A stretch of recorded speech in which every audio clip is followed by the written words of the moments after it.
Welcome back to the show, and we are delighted to be joined by Dr. Una McCormack, the New York Times and USA Today best-selling author of, well, a lot of Star Trek books.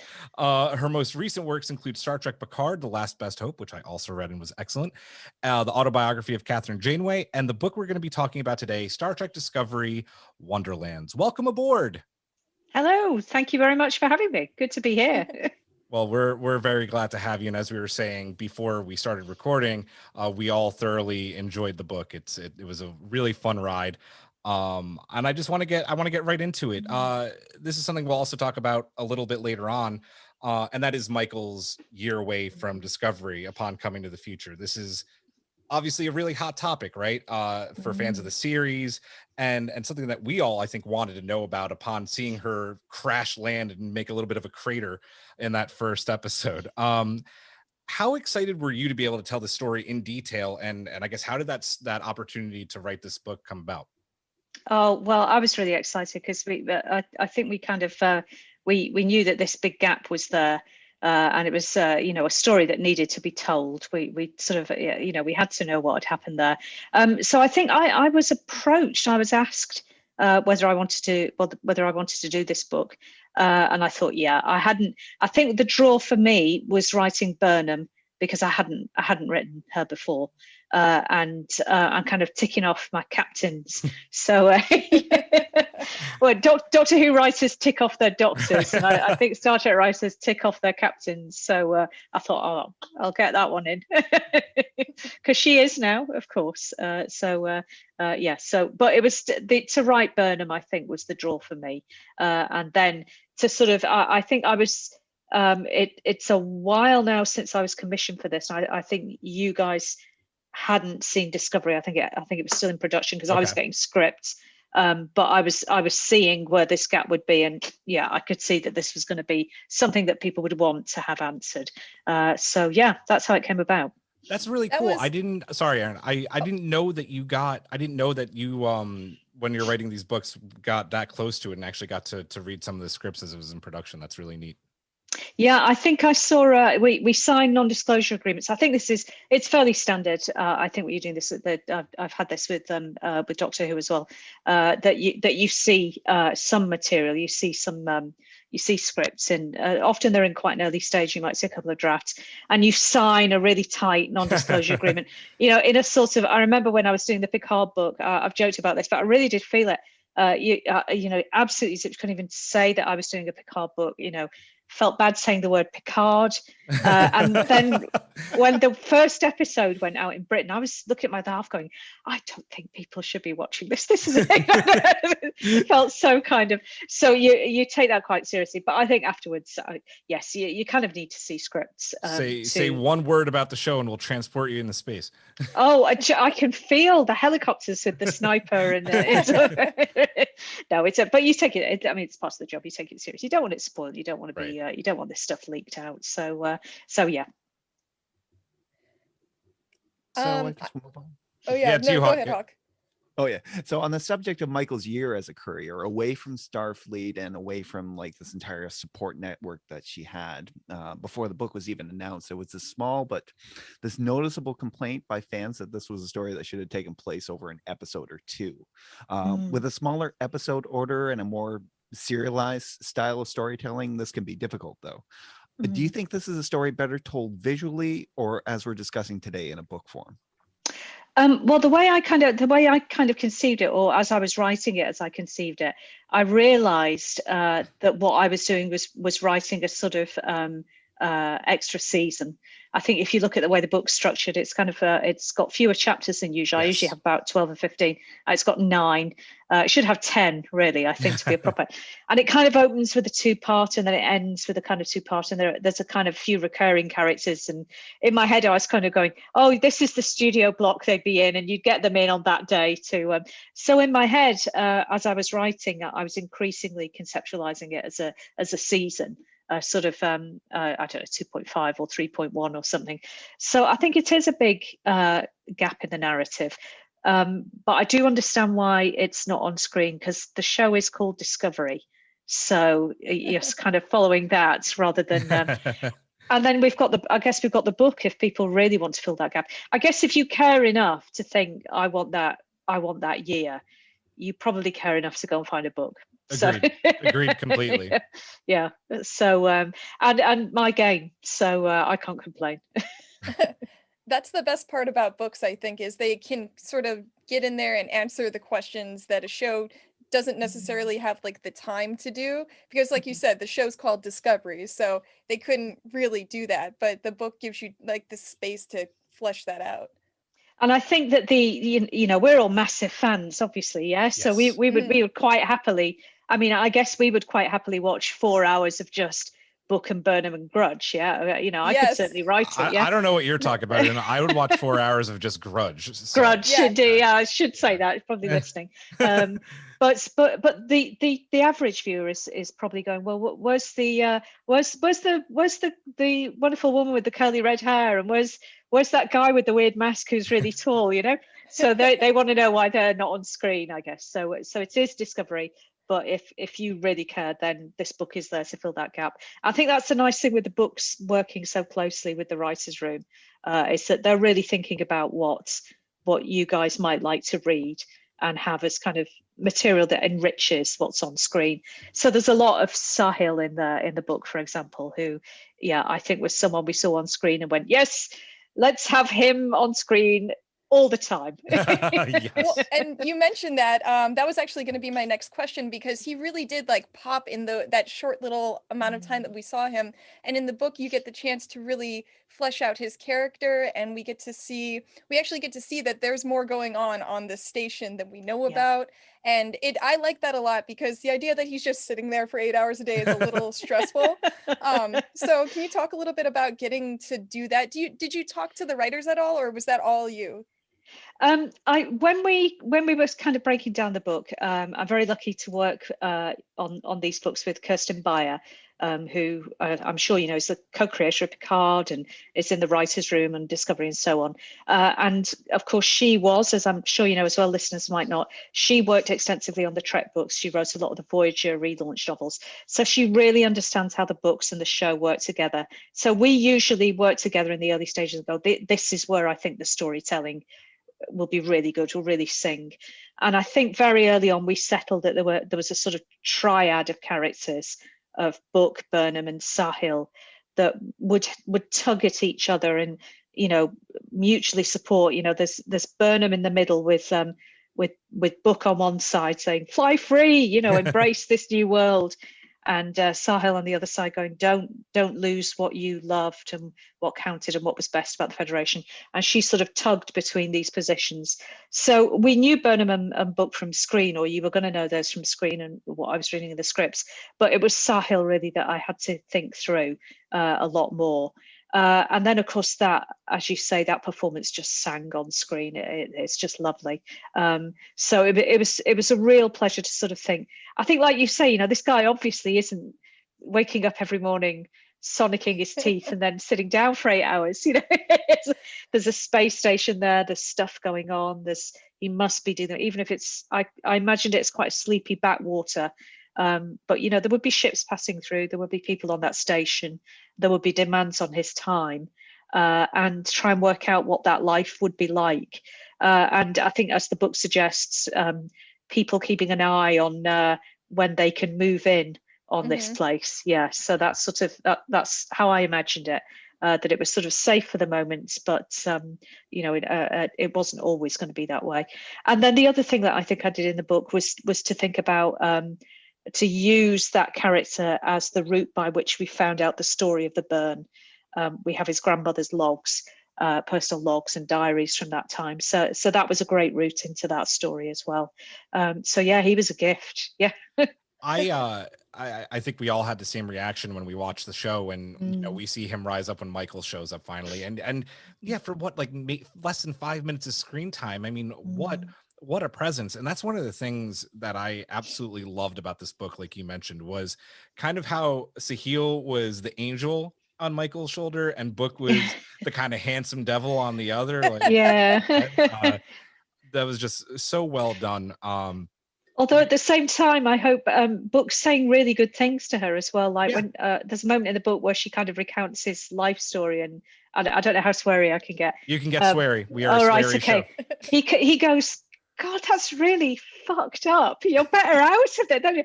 Oh my God, you know that setup on Vulcan sounded a disaster, and that ex-boyfriend. Oh my God, what was happening there? You know, he's so sort of he's got a real sensible perspective on what her life story has been, and I think that's a real circuit breaker for her. So I guess he's a sort of roguish angel. Yeah, definitely a or roguish an angelic angel. rogue. Yeah. And making this break is good for her. Yeah. I know you said at the top of the show that you were really excited to get to write for Michael because you hadn't had an opportunity to do that yet. Was there anyone else in the book that you particularly liked writing for? We had so many new characters. You had Jeremiah. We had excuse me if I pronounce it. Is it Padan or Padan? Padan, I'd say, Padan, but then yeah. I am British. Fair enough. That's how they said it in the audiobook, so that's what I'm going with. There you go. That will be it. So that will be from my instructions, though. So Padan, and then also that great congregation of couriers at that great wooden table you described, and of course Book and Michael. Oh, well, writing Book and Michael, I mean, really, my problem there was reining myself in, because this stuff was getting to 2 or 3 pages, and I was thinking, you know, I probably need to put some guns in and you know, running around at this point. But they just sparkle. There's real chemistry there. I think you know, he's bringing out something in her that's a little bit more spontaneous, and she's making him raise his game. So they're kind of rubbing along. It's like the sand in the oyster creating pearls, isn't it? So they're a joy. And then in the middle of it, you just have this massive cat, which She's a queen. they're both, yeah, they're both trying to kind of get the cat on side. Yeah, you know, she's on my side. There is never anyone else, sort of thing. You know, they want Grudge's seal of approval on what they're doing. So that was all huge fun to write. And then it's always good fun to write your own, you know, your own characters. So I think they you're trying to foreground the characters that people know, but you need a sort of plausible supporting cast around them. So hopefully they're quite good fun as well. Padan just wants to have a nice sit down, really. Yeah. Just how I feel most of the time. So, you know.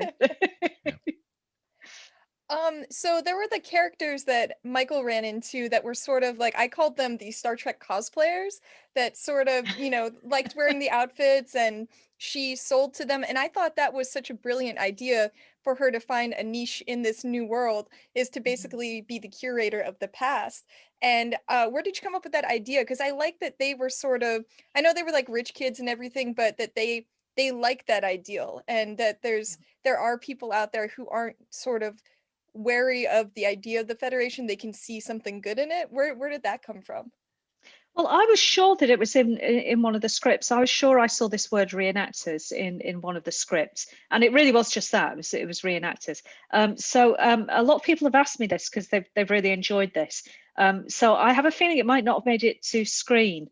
But I mean, it was sort of, you know, it really was just a line, a throwaway line, something. And I just sort of extrapolated from that and thought, well, what do I know about reenactors? You know, I've seen Society for Creative Anachronism, and you know, it's historically quite accurate. So, you know, sometimes it isn't, yeah. And so there's a lot of playfulness around it. Sometimes people are really getting into you know, using the methods and the technologies that people would have around them. So I just sort of extrapolated from what I'd seen. I mean, I see, you know, I can see if I talked about Civil War reenactors over here, I'd be talking about people from the 17th century, yeah. So you know, I could imagine that there would be people going, "Oh, I'm going to dress up," and that they would, you know, the collar wouldn't be quite right, yeah, because they've not seen pictures, or they've not, but I think what really strikes me about these reenactors or cosplayers or all of these is just how beautifully made this stuff often is. You know, you're at conventions and things, and you see the jewelry that people have made, or the things that they've crafted, and you go, my God, I couldn't do that. That is so beautiful. So this was sort of what I wanted to have. And then I think the other thing I was thinking about was sort of there's in the sort of archaeology community in Britain. There's a kind of tension between, or there has been a tension between professional archaeologists and I guess what we call detectorists, metal detectorists, who have had a reputation of being kind of treasure hunters, but have got a lot more sort of responsible about the context in which finds are made and this kind of thing. So I thought, well, we have to think of these artifacts as archaeology where we are, but people will be nicking them and selling them for a profit. Yeah, you hear about thefts of antiquities all the time. So I was pulling on a lot of that sort of stuff, I think, and trying to push it on not just from cosplay, but thinking about these as historical artifacts and what they would mean to the people at the time. These are the last bits and pieces of an old civilization, like digging up Roman antiquities or something. So that was sort of what I was trying to do. But I think it just came from one line in a script. It did. You were right though, because it is a Yeah. throwaway line. Michael's asking about the Federation and Starfleet to book, and he goes, it doesn't exist anymore. Every now and then you'll see someone with one of those badges who want to reenact or remember the glory days of Starfleet. So that totally was a line in that episode. Yeah.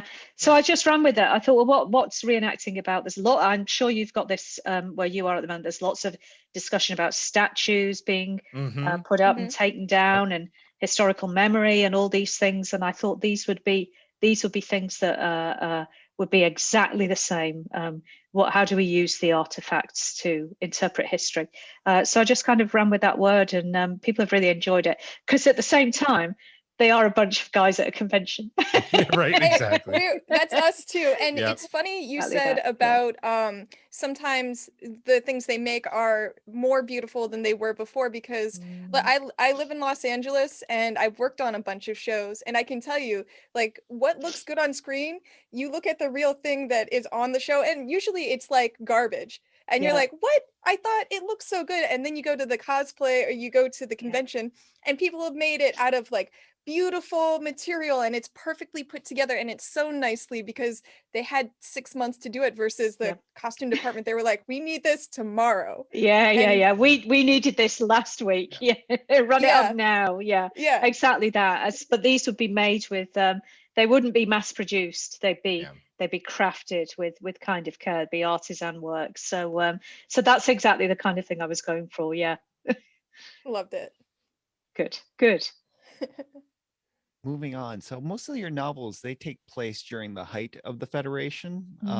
So the challenge in this one, I guess, was to write a book where the Federation as we know it no longer exists. And I got one thing I got to compliment you is even though you're in like new territory and that, just like Bruno and that, this still feels like the Star Trek universe and that. And I was wondering how you maintain that balance. Yeah, I guess I had the script, so I was tonally what we would call the tone, the kind of flavor or feel of something. I was able to kind of try and match the tone that I knew you guys were going to be seeing when you finally watched the show. So it would feel congruent with that. We kind of thought we've got Burnham there, who's feels Federation. We've got the journals that go back to the Burn, so they should feel like Star Trek as well.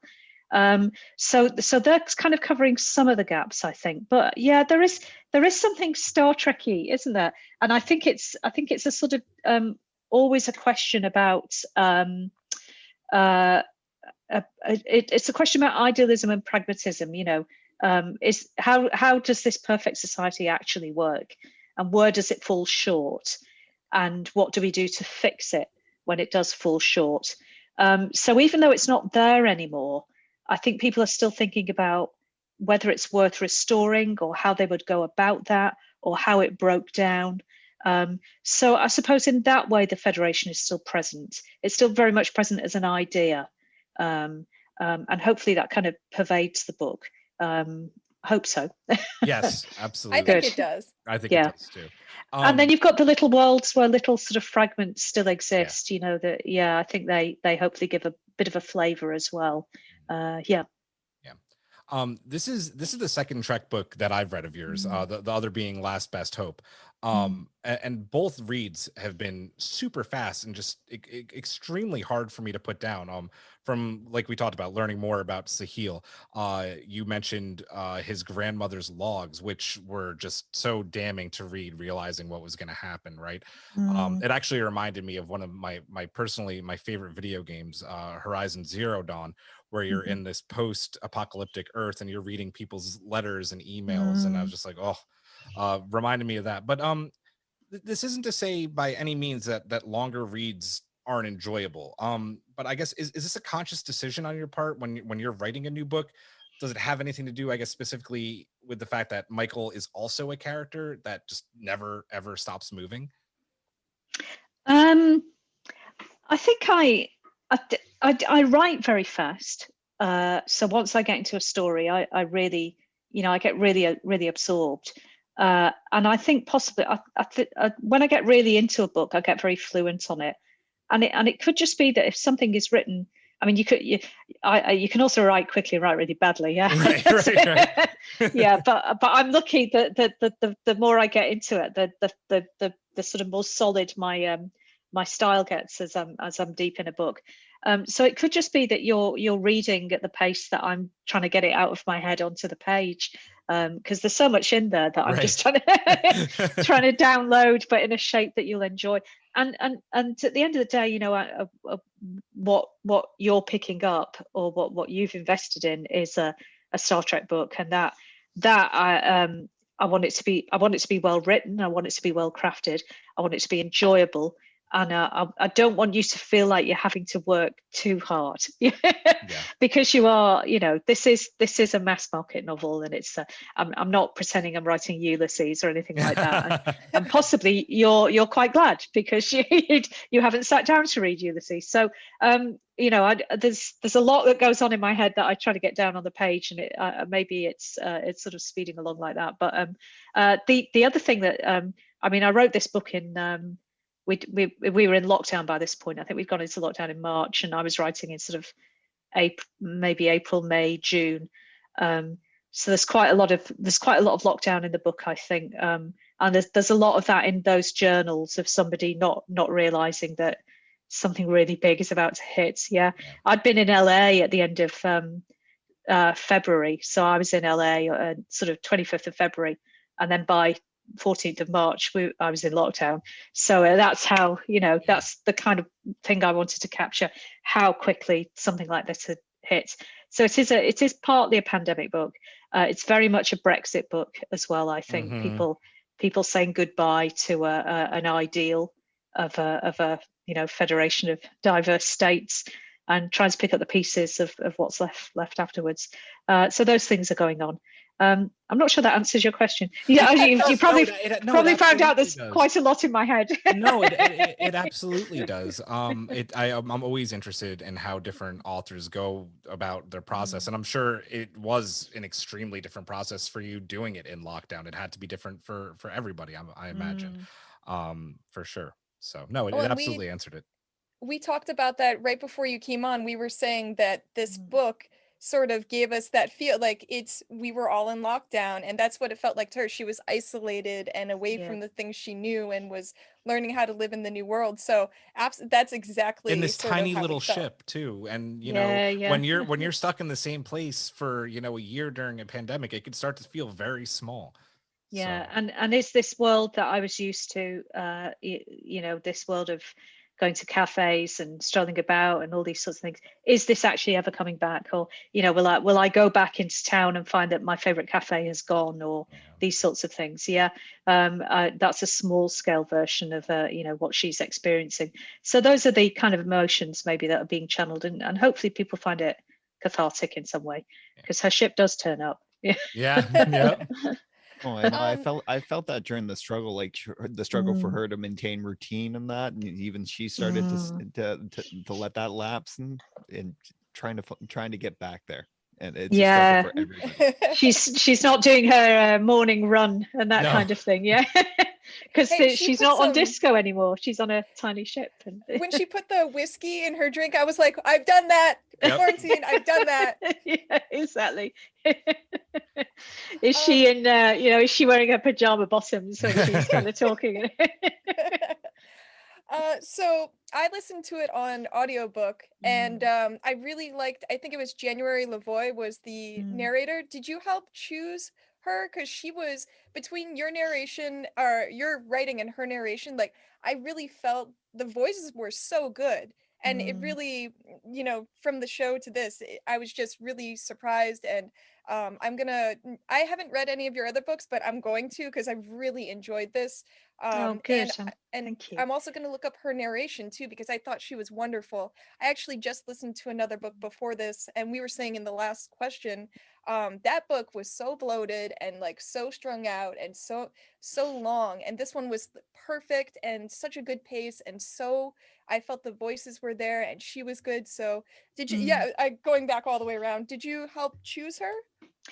No, she's a reader that's she's a voice artist that Simon and Schuster use quite regularly. I think they have two people that do the Trek books. They have January, who's done at least one other of my books. She's done my Tilly book, I think, Way to the Stars. And then their other reader is artist is Robert Petkoff, who's done at least one of my Cardassia books and did Last Best Hope.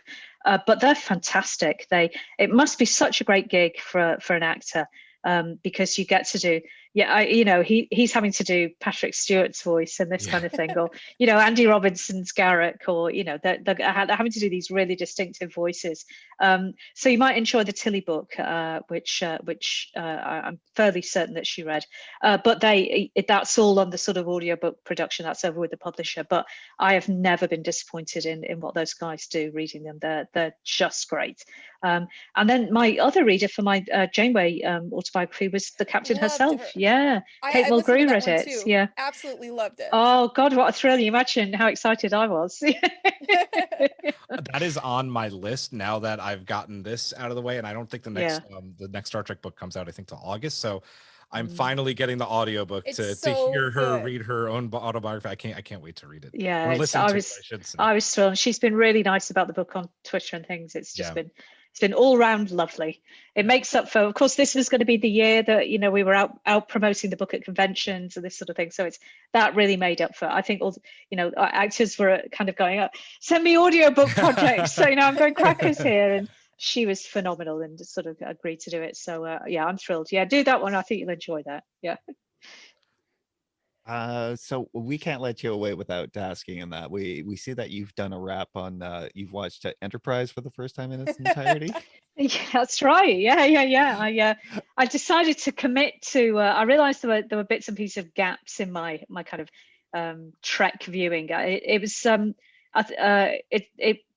wasn't historically as easy to watch Star Trek over in Britain as it. You kind of you got the tapes here and complications of satellite and that kind of thing. And for some reason, I didn't see most of Enterprise when it was on. I don't know if it was probably on some complicated channel, and I don't know, I was working, or it's too expensive to get that channel or whatever. So I had lots and lots and lots of gaps, and I'd watched the whole of Voyager to do the Janeway book. I'd kind of rewatched that, and I thought, I should make good use of this this time at home. And I know that Shakespeare wrote King Lear, but damn it, I'm gonna watch Enterprise. And also, it's kind of I thought I'm gonna plug all the gaps of Trek I haven't seen before they basically put about 100 new episodes out there, which is what we're pretty much going to get. So I committed to Enterprise. I got through it in slightly less than a month. Which is it was quite focused. So I had some sort of extended lunch hours where I was kind of writing in the morning, and then if you write with a really focused for about 3 hours, then basically all you're good for is watching 3 episodes of Enterprise. So I really enjoyed it. I kind of went in with the mindset of I'm not going to enjoy this. I'm not expecting to enjoy this. I've heard lots of things about it, and I'm not going to enjoy it. I enjoyed it about 110% more than I was expecting. There was stuff that I thought was disastrous. So I think it's incredibly sexist in a way that's very much unforgivable for when it's being made. Just shocking. After Voyager. Yeah. Well, I mean, it's more sexist than the original series, which is really, It says you've, a lot. It's hard to do. yeah, It's hard to do. you've gone to town on this, but kind of unpleasantly, in a way that you kind of feel the original series that at least they fancy women, they like women, whereas in this one, I felt that the women were kind of blocks of meat, and so it's really, really uneasy to watch. But the Zindi season, I just no, I can see what you're trying to do, lads, but it doesn't work. But that last season, I thought was an absolute smasher. I thought they were really getting there. These mini arcs were great. Finally, the cast were getting something to do. Right. Yeah. Right. Yeah, exactly. So people like, I think possibly Hoshi's a bit shortchanged, but beyond the that, entire show, Hoshi just yeah, it's a real shame. Hoshi and Mayweather, whose name I struggle to remember. And you see in episodes they go, Mayweather will take you along, and you go, all right, he's getting an episode, and then Archer goes, no, I think I'd better go, and you, oh no, I can picture that script meeting. Oh, I'm not sure the captain's getting enough screen I watch time. Enterprise, Let's and I take the always Beagle think that instead of Mayweather. I always just think, oh, Archer, you're such an asshole. He is. He really, really is. Really He's the worst captain. Yeah. It's like when you watch The West Wing back, and you go, Bartlett's actually a bit of a jerk. Yeah. But by the end, I thought somebody tweeted me and said they said really well. Enterprise walked so that Discovery could run, and that's really good. They were doing some lovely stuff, and I would say I think Carbon Creek is one of my top 5 episodes of Star Trek. Wow. I thought it was exceptionally good. Well, that's actually, really good. That's great that you said that, because that's our topic for when we do our show later too.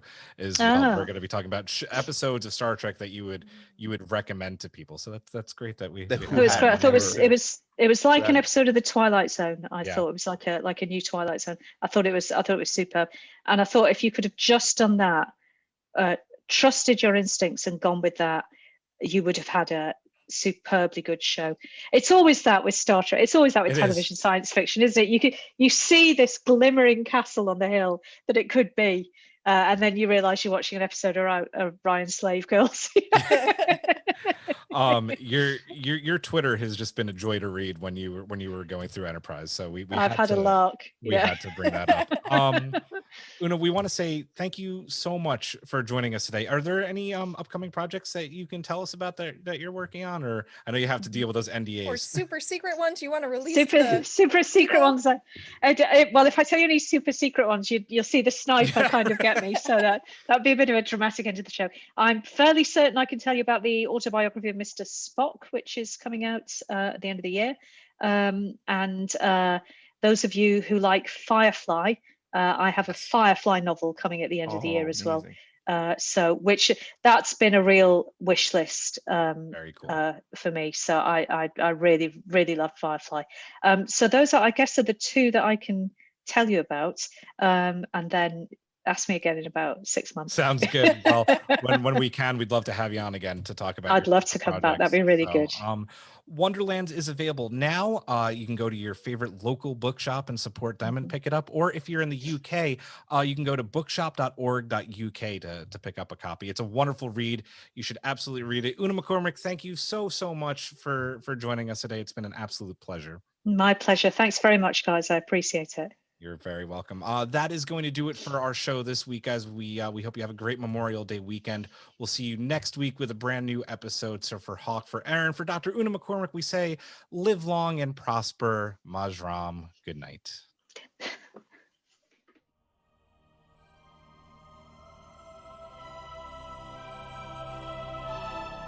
Thanks for beaming into our podcast today.